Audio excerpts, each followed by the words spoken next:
From Craig Rolson in Europe, David Gerber in Brazil, and our editor-in-chief and publisher, Don Oshman, it's time for this week's Sunday Night Week in Review.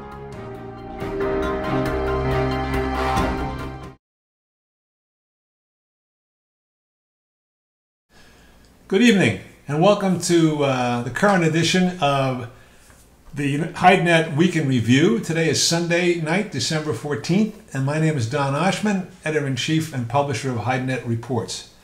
In Europe this week, our European editor, Craig Rolson, notes that inter-European business has been slowing, and the best bet for the for producers there is Asia, Far East, but they're not keen to buy either. So it's been a slow week, which was anticipated for European hide producers and wet blue producers. Also, that trade is missing the Italians, who have just about closed down for holidays since we're so close to Christmas.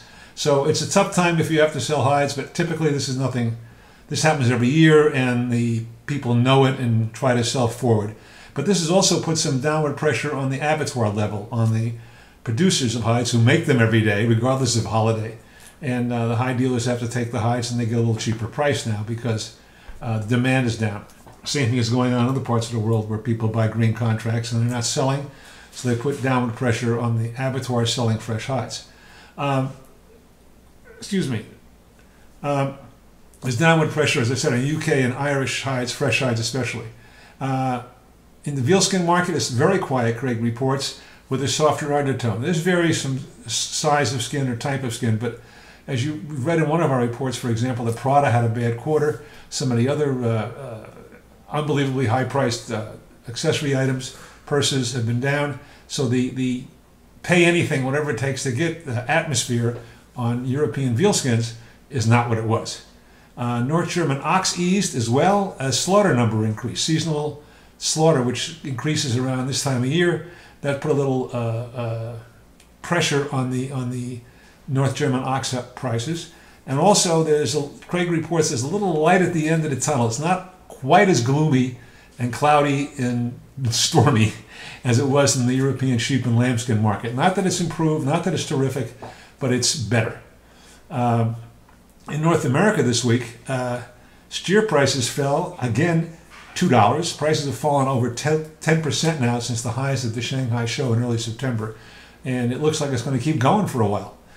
Cow sector, however, which was down 50% from Hong Kong, finally has got some clearance. I think the prices got low enough this week that there was some volume being sold and bought, which is surprising and gratifying because this sector has been under tremendous pressure. So prices were more or less steady this week. Speaking of China, were we speaking of China? Bell, which is the largest retail outfit in China for footwear, they have 20,000 stores in the country, reported a poor quarterly results where their footwear sales were down. Their garments and apparel was okay, but their footwear sales were down. That includes not just leather, but everything else. So the Chinese consumer is not as keen as they were. Also in North America, this is North America, not China I'm talking about. Combined outstanding raw and wet blue, outstanding hides sold but not yet shipped are down 3%. And by the way, there's still shipping problems because their port slowdowns are going on the west coast of the United States. And it's very hard to get vessels loaded, to get letters of credit, to get bills of lading. There's still a jam up to get product into the pier, and if you get it into the pier in the container, to get it on a vessel. Combined shipments were down 1% from a week ago. And slaughter, again, we exceeded both wet, blue, and raw sales, as well as shipments. That's been going on week in and week out, with a few exceptions since June or July, and since the market didn't act with the bullishness it had in the first part of the year. So it's not been good for those statistics. As we write about in our looking ahead section, or market observation section in this week's North American report, it's a perfect storm. You got the port problem, you got financing problem, you got split credits, which have gone down every place in the world, which makes the tanner's drop credit go down. Therefore, his hide cost basically goes up.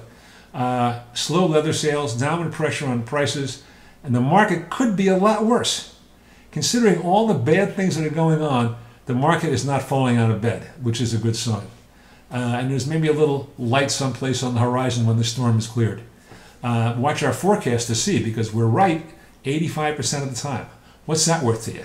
Free trial. Don't take my word for it. Find out for yourself. Latin America this week, we're hearing Brazilian TR1 down as low as $1.80. Couldn't confirm it, but $1.85 is a good price today. And that market's come down. And of course, the green prices have come down for the same reason as in Europe. Pressure on the abattoirs because the tanners aren't as keen to buy hides. And this time of year especially, hold inventory because they can't ship and can't sell because of the holiday. Brazilian leather exports were up 18.6% for the year in dollars, not in units, because the dollars went up at one time $2.05 or $2.10 a foot, maybe $2.15 a foot. Well, that makes the dollar value go up. In Argentina, split prices are down again, and inventory is starting to build of splits amongst the producers, which is not a good thing. Wet salted prices eased a little bit again this week, and Argentine auto sales, which is a big part of that market, were generally about steady. I want to remind you that Tuesday in Beijing, Tuesday morning at 10 o'clock, HideNet will put on the second International Leather Forum live from Beijing in Mandarin. We will also have a video, so if you understand Mandarin, you'll be able to watch that forum. We have two speakers from the CLIA, Su Chae-yong, and I can't think of the other gentleman's name in a moment, Song. And then we will have David Cho from Hainan Prosper.